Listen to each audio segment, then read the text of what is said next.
warahmatullahi wabarakatuh. Alhamdulillahirabbil alamin. Allahumma shalli wa sallim ala asyrafil mursalin sayyidina wa maulana Muhammadin wa ala alihi wa sahbihi ajma'in. Amma ba'du. Bapak-bapak, ibu-ibu sidang jamaah subuh rahimakumullah. Pertama-tama tentu kita bersyukur, berterima kasih kehadirat Allah Subhanahu wa taala, pencipta kita, yang di dalam genggaman kekuasaannya lah segala urusan kita, urusan besar, urusan kecil, semua pamungkasnya itu ada di dalam genggaman kekuasaan Allah Subhanahu wa taala. Oleh karena itu dalam kehidupan kita ini adalah kita senantiasa melatih hati kita untuk senantiasa berserah diri, bersandar sepenuhnya pada Allah Subhanahu wa taala. Wa ilallahi turja'ul umur. Dan hanya kepada Allah lah semua kendali daripada urusan-urusan itu dikembalikan sepenuhnya. Salawat dan salam kita junjungkan kehadirat baginda Nabi Muhammad sallallahu alaihi wasallam. Tidak lupa para keluarganya, sahabat-sahabatnya, para salafus salih. Dan mudah-mudahan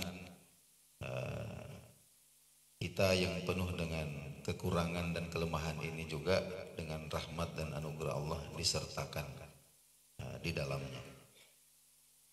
Bapak-bapak, ibu-ibu, hadirin hadirat rahimakumullah.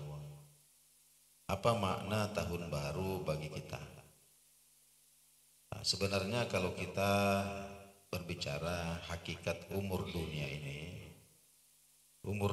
ini kan sama dengan kita manusia ini dan seluruh makhluk yang ada di dalamnya itu wa ja'alallahu lakum ajalan musamma. Kita semua, manusiakah itu, jinkah itu, malaikatkah itu, bahkan makhluk-makhluk yang Allah Subhanahu wa taala tidak berikan akal seperti binatang, atau bahkan makhluk-makhluk yang Allah Subhanahu wa taala bahkan tidak berikan ruh, hanya berikan kehidupan tapi Allah tidak berikan ruh, tidak berikan akal seperti tumbuh-tumbuhan. Itu semua Allah Subhanahu wa taala sudah patok. Kamu punya target itu hanya sampai sekian saja. Sudah ada ajal. Ajal itu adalah batasan waktu yang telah dipastikan. Bahkan termasuk bumi yang kita tinggali ini, bahkan termasuk seluruh semesta ini, termasuk yang besar-besar seperti matahari, langit. Ini semua sudah Allah tetapkan ajalnya, termasuk bumi ini. Maka sama aja seperti kita. Jadi setiap tahun itu pada hakikatnya tidak bertambah. Ya, jadi segala sesuatu itu ketika bertambah bilangannya, itu logikanya kan mestinya hakikatnya juga bertambah. Jadi umpama kita punya tabungan di rumah atau di bank 100 juta umpama. Terus bulan ini kita tambahi 10 juta. Karena bertambah zatnya, maka otomatis bertambah juga hakikatnya. Semuanya seperti itu, kecuali pertambahan tahun, termasuk diantaranya adalah pertambahan umur. Jadi ketika tahun bertambah, ketika umur bertambah bilangannya, maka pada hakikatnya itu adalah berkurang. Hakikatnya berkurang. Nah, bapak-bapak, ibu-ibu sekalian yang saya hormati, kita hari ini bertepatan dengan hari Jumat, masuk pada penanggalan baru Hijriah pada awal tahun Hijriah, yaitu Syahrullahil Haram, satu di antara bulan-bulan Allah yang haram, yang suci, yang mulia, yaitu bulan Muharram 1447 Hijriah. Hadirin hadirat rahimakumullah. Artinya semenjak baginda Nabi sallallahu alaihi wasallam dan para sahabat berhijrah, karena yang menjadi patokan bulan atau penanggalan kalender Hijriah itu adalah dimulai di saat dengan momentum peristiwa hijrah. Berarti sudah 1447 tahun yang lalu. Nah, ini kadang-kadang saya merenungkan tentang orang-orang dahulu yang sudah meninggal. Seperti Imam Asy-Syafi'i.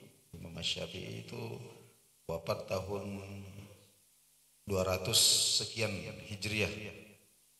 Usia beliau itu hanya 53 tahun. Jadi beliau hidup di muka bumi ini hanya 53 tahun. Nah, sekarang ini sudah 1447. Jadi kalau kita hitung beliau di alam barzakh ini sudah lebih 1000 tahun. Jadi beliau di alam barzakh ini sudah lebih 1000 tahun. Imam An-Nawawi itu hidupnya lebih singkat lagi. Ya, beliau wafat di usia 42 tahun. Imam An-Nawawi rahimahullahu taala. Kalau kita hitung dari tahun wafatnya sampai hari ini, berarti beliau tidak kurang dari 900-an tahun di alam barzakh. Seperti itulah mungkin yang kita, salah satu spirit yang kita kita renungkan di momen-momen pergantian tahun itu, bahwa betapa kehidupan kita di dunia ini kalam hil basar, ya, hanya seperti kejapan mata, begitu singkat, begitu sebentar. Karena itu salah satu ibrah di pergantian tahun ini, Allah Subhanahu wa taala masih memberikan kita kehidupan adalah tidak lain dan tidak bukan adalah mensyukuri nikmat-nikmat umur itu. Kita syukuri dengan menggunakan memanfaatkannya semaksimal mungkin untuk mencapai, menggapai, mendapatkan keridhaan Allah Subhanahu wa taala. Bapak-bapak, ibu-ibu, saudara-saudara sekalian yang saya hormati, berbicara tentang bulan Muharram, ini tentu ada aspek ritual, tapi tidak kalah pentingnya daripada itu adalah aspek spiritual yang perlu kita renungkan. Yang pertama, aspek ritual itu sama dengan bulan-bulan Allah yang haram yang lain. Jadi prinsipnya bulan haram itu kita ini dimotivasi untuk memperbanyak ibadah, berbagai macam jenis, macam-macam kebaikan sesuai dengan kemampuan, sesuai dengan kelapangan kita. Nah, di antara yang jelas nasnya itu, pada bulan Muharram ini ada puasa-puasa yang dianjurkan, yaitu puasa Asyura, puasa pada hari yang ke-10. Pada hari yang ke-10, nah, ketika baginda Nabi Shallallahu Alaihi Wasallam tiba di Madinah pada peristiwa hijrah itu kan bulan Muharram. Menurut salah satu pendapat unggul, pendapat yang rajih dalam masalah ini, bahwa baginda Nabi Shallallahu Alaihi Wasallam tiba di Madinah di bulan Muharram, itu ada pendapat seperti itu. Ketika itu beliau melihat orang-orang Yahudi yang tinggal di Madinah ini berpuasa. Baginda Nabi Shallallahu Alaihi Wasallam bertanya, ada apa ini? Maksudnya kenapa kalian berpuasa hari ini? Nah, maka ada yang menjawab, ini ada orang Yahudi yang yang menjawab mengatakan bahwa hari ini adalah momentum ketika Allah Subhanahu wa taala menyelamatkan Musa dan Bani Israel. Menyelamatkan Musa dan Bani Israel dari kejaran Fir'aun. Jadi hari itu Allah Subhanahu wa taala, itu ada momen di hari itu Allah Subhanahu wa taala membelah laut mati itu. Membelah laut mati sehingga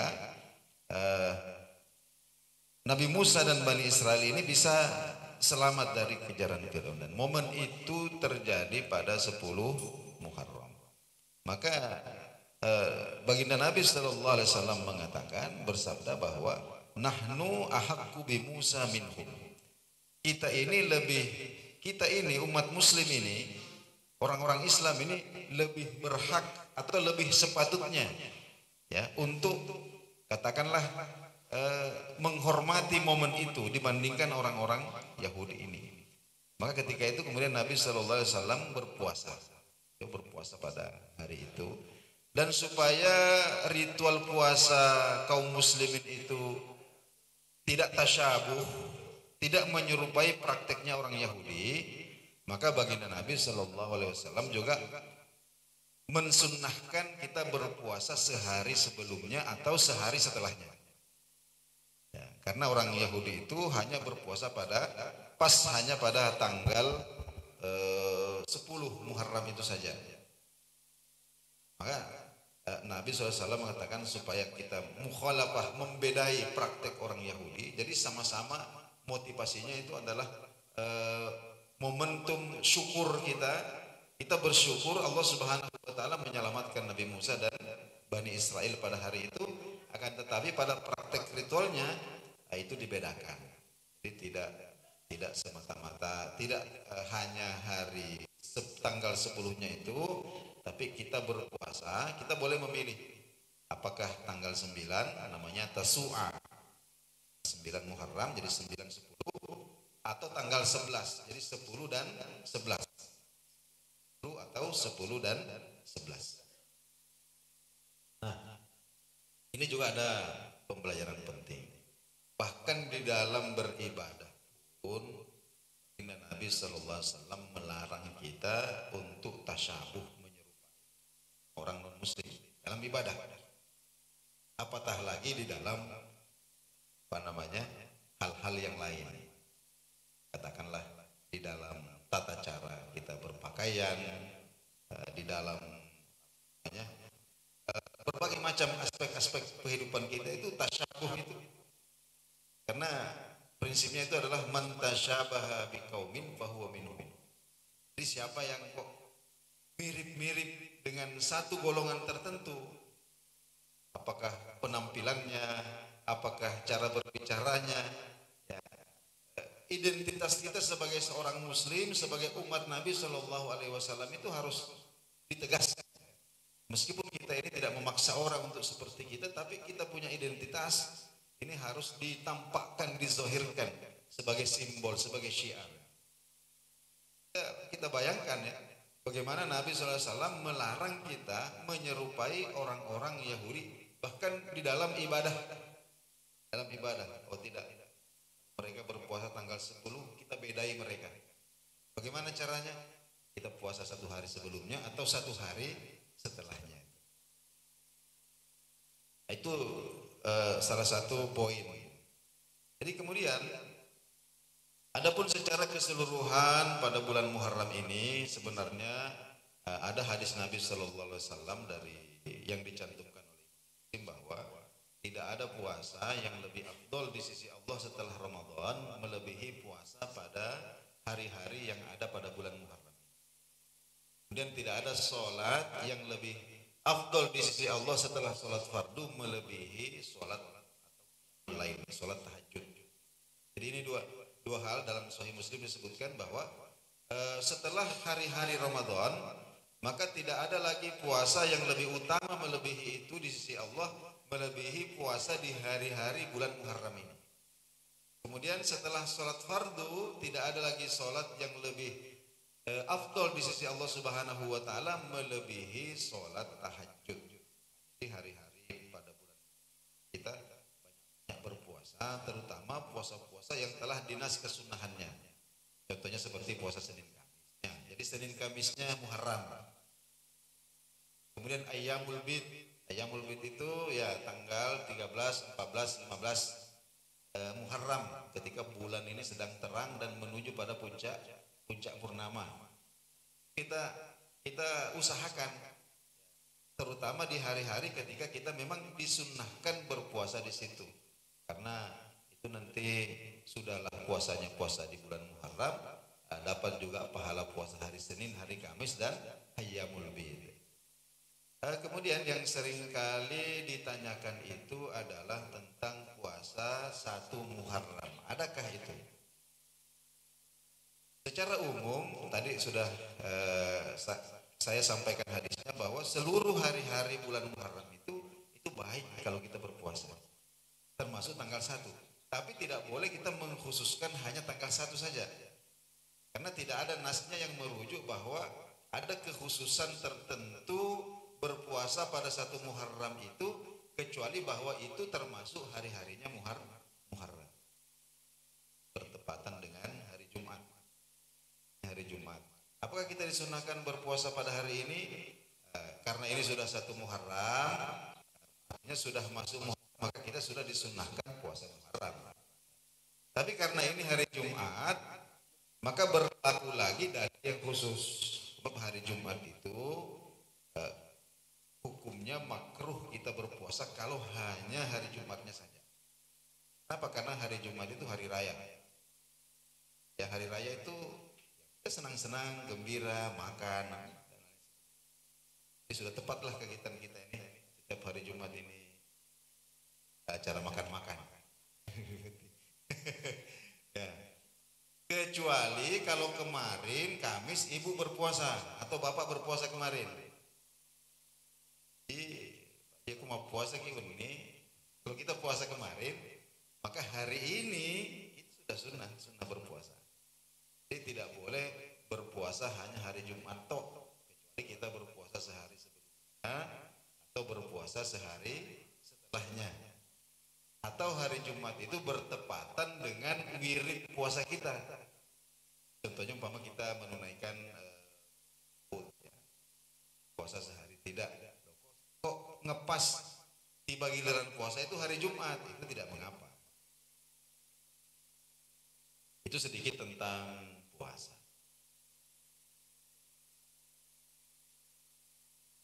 Sambil dinikmati, Bapak-bapak Ibu. Oh ya, ini kita ada momentum ya, momentum hijrah Nabi Sallallahu. Saya berbicara sedikit tentang seorang sahabat, itu namanya Suhaib Ar-Rumi. Suhaib, si orang Roma, orang Rum. Dulu ketika saya baru dengar namanya, itu namanya Suhaib. Dan kita belajar, saya menyangka bahwa beliau orang Romawi, seperti Salman Al-Farisi yang orang Persia, orang Iran. Tapi ternyata tidak. Setelah agak-agak banyak kita baca-baca, ternyata beliau ini aslinya itu adalah orang Arab, orang Mekah. Cuma masa kecil sampai remaja itu di Romawi. Jadi nama aslinya itu adalah Suhaib bin Sinan bin Malik. Ayahnya itu namanya Sinan bin Malik. Ini ceritanya kenapa bisa sampai di Romawi. Itu suatu hari ketika dia sedang dalam perjalanan bersama dengan ibunya, itu dibegal, rampok. Termasuklah dia ketika itu masih kecil, akhirnya oleh perampok ini dijual sebagai budak, berpindah, akhirnya kemudian sampai di tanah Roma, sampai di Romawi sana. Ketika kemudian dia sudah dewasa, dia memerdekakan dirinya, lalu kemudian dia kembali ke tanah Mekah, persis di awal-awal di tahun kedua atau ketiga dakwah Nabi Shallallahu Alaihi Wasallam. ketika beliau mendengar, ketika beliau ini pulang dari Roma, sana dia melihat betapa kerusakan moral. Sampai-sampai beliau mengatakan orang-orang Romawi di zaman beliau hidup itu, ini mestinya dimusnahkan dengan angin topan. Kenapa? Saking buruknya akhlak dan moral mereka di sana. Mereka ini secara bangunan, secara peradaban memang maju, patung-patungnya, kolosiumnya, tapi secara moral mereka sangat rusak. Jadi ketika itu kita tahulah bagaimana raja-raja Romawi ini, perilaku-perilakunya. Maka ketika beliau pulang, beliau membawa satu pesan penting dari salah seorang pendeta Nasrani yang ditemuinya di sana, bahwa di Jazirah Arab itu sudah dekat masanya akan muncul Nabi terakhir. Beliau termotivasi untuk saya harus kembali ini. Sampai di Mekah itu ada yang mengatakan tahun kedua, tahun ketiga dakwah. Jadi ketika itu Nabi masih dakwah sembunyi-sembunyi. Suatu ketika jadi beliau tanya-tanya informasi di mana akhirnya ada informasi bahwa Nabi dan para pengikutnya ini as-sabiqunal awwalun, generasi-generasi pertama itu selalu berkumpul di rumah Zaid bin Arqam, Darul Arqam, rumahnya Pak Arqam. Nah, di situ kumpul itu malam hari, mereka beribadah, kemudian ada taklim dan seterusnya. Nah, sampai suatu malam beliau mengendap-endap, mengintip, ya. Nah, tiba-tiba tidak sengaja bertemu dengan Ammar bin Yasir. Ini juga as-sabiqunal awwal. Ibunya namanya Sumayyah. Ini kedua orang tua Yasir ini merupakan syuhada pertama di dalam Islam. Mereka ini mati karena disiksa oleh orang-orang Quraisy. Jadi bertemu dengan Amr ini, Ammar bin Yasir, Suhaib Ar-Rumi ini ketemu. Oh, ini mau apa? Ini juga mau apa? Penasaran dengan ini. Ya, ada yang aku Nabi. Mau dengar ceramahnya begitu, kampanye. Mau lihat orangnya, mau. Saya juga begitu. Kalau begitu kita masuk. Ini kemudian keduanya ini masuk Islam. Dan pada momen hijrah ini, bapak-bapak dan ibu sekalian, tokoh kita itu Suhaib Ar-Rumi ini punya ceritanya sendiri. Jadi beliau ketika tinggal di Mekah ini, beliau ini pandai berdagang. Beliau punya apa namanya? Beliau ini tukang emas, namanya begitu. Ya, tukang emas, jadi pandai emas. Nah, jadi beliau ini punya aset emas banyak. Ya. Ketika hendak berhijrah itu, beliau ini termasuk orang yang diawasi betul oleh orang-orang musyrik. Karena ini orang emasnya banyak. Kalau tidak boleh, kalau dia lolos, minimal emasnya itu harus tinggal. Itu jadi dia itu dijaga secara khusus. Malam diawasi Suhaib Ar-Rumi ini. Akhirnya beliau melakukan tipu daya. Ketika beliau ini sudah ingin menyusul Nabi Sallallahu Alaihi Wasallam, beliau itu emas-emasnya sudah dipendam, sudah ditanam di salah satu sudut rumah, itu sudah disembunyikan sedemikian rupa. Sampai malam itu beliau pura-pura bolak-balik ke WC, pura-pura mencret lah. Sedikit WC. Sampai akhirnya kemudian orang-orang yang mengawasi bilang, sudah malam ini kita istirahat. Dia ini kayaknya sakit, nggak mungkin dia melarikan diri malam ini. Dia sakit di perut. Akhirnya orang betul. Nah, ini orang-orang yang menjaganya akhirnya tidur. Ketika itulah beliau memanfaatkan kesempatan itu untuk kabur. Tapi tidak lama kemudian ketika para penjaga ini sadar melihat bahwa orang yang diawasi ini sudah tidak ada lagi, mereka menyadari bahwa wah, kita ini kena prank kita ini. Akhirnya dikejar. Karena yang mengejar ini pakai kuda, sementara beliau ini cuma berjalan kaki saja. Akhirnya hampir tersusul.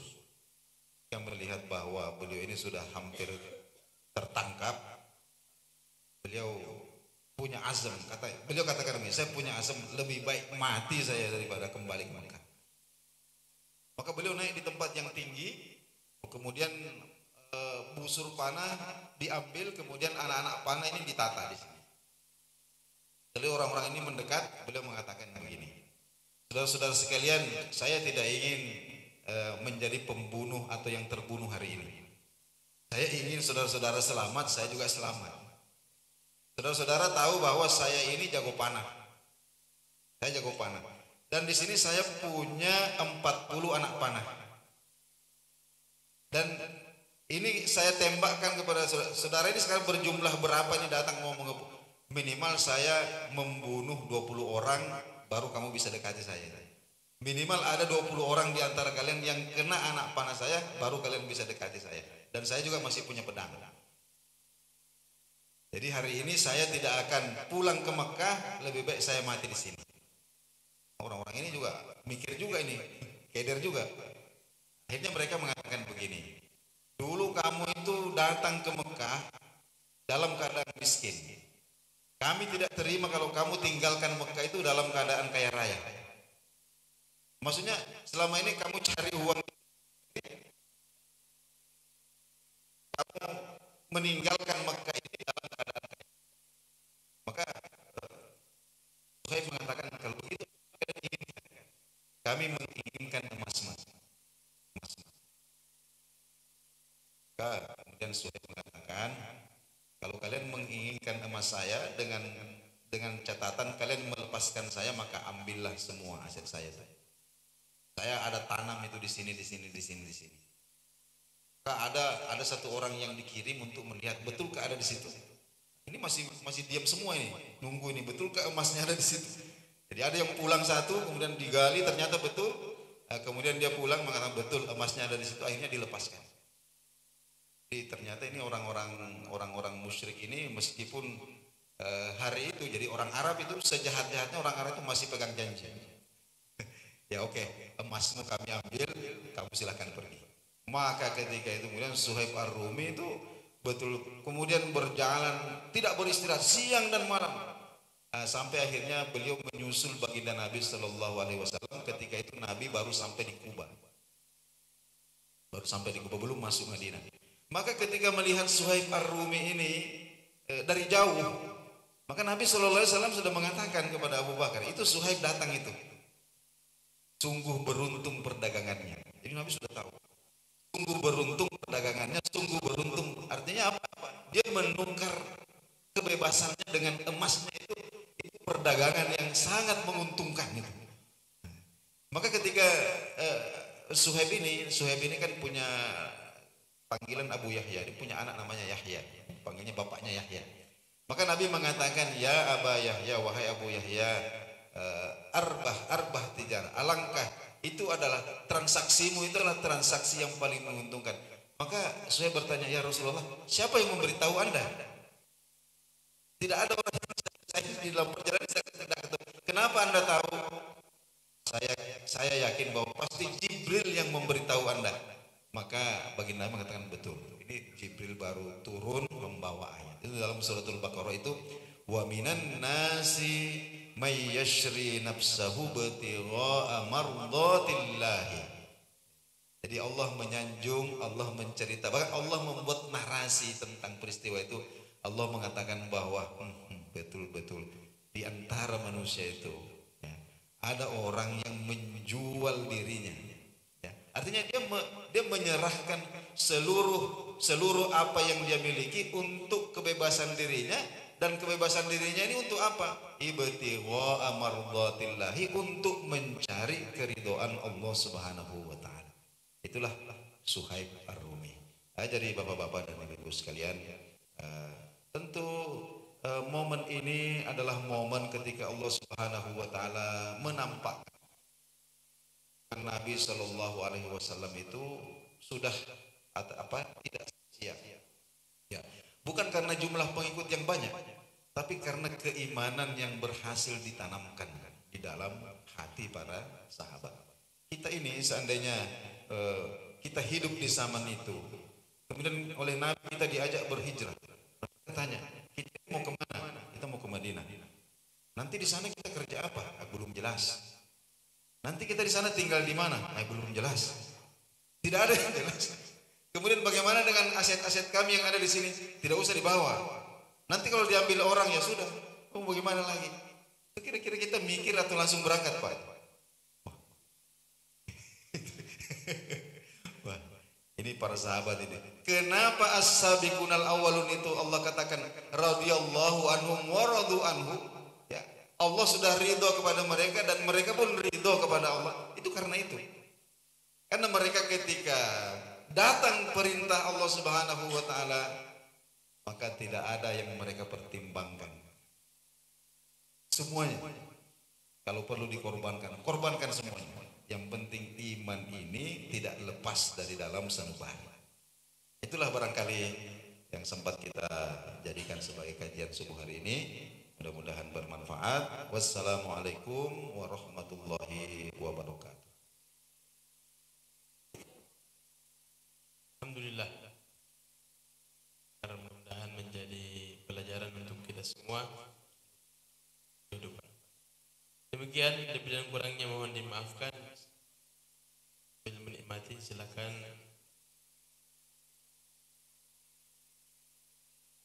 Kita mendoakan kafaratul majlis. Subhanallah bihamdika asyhadu an la ilaha illa anta astaghfiruka wa atubu ilaik. Assalamualaikum warahmatullahi wabarakatuh.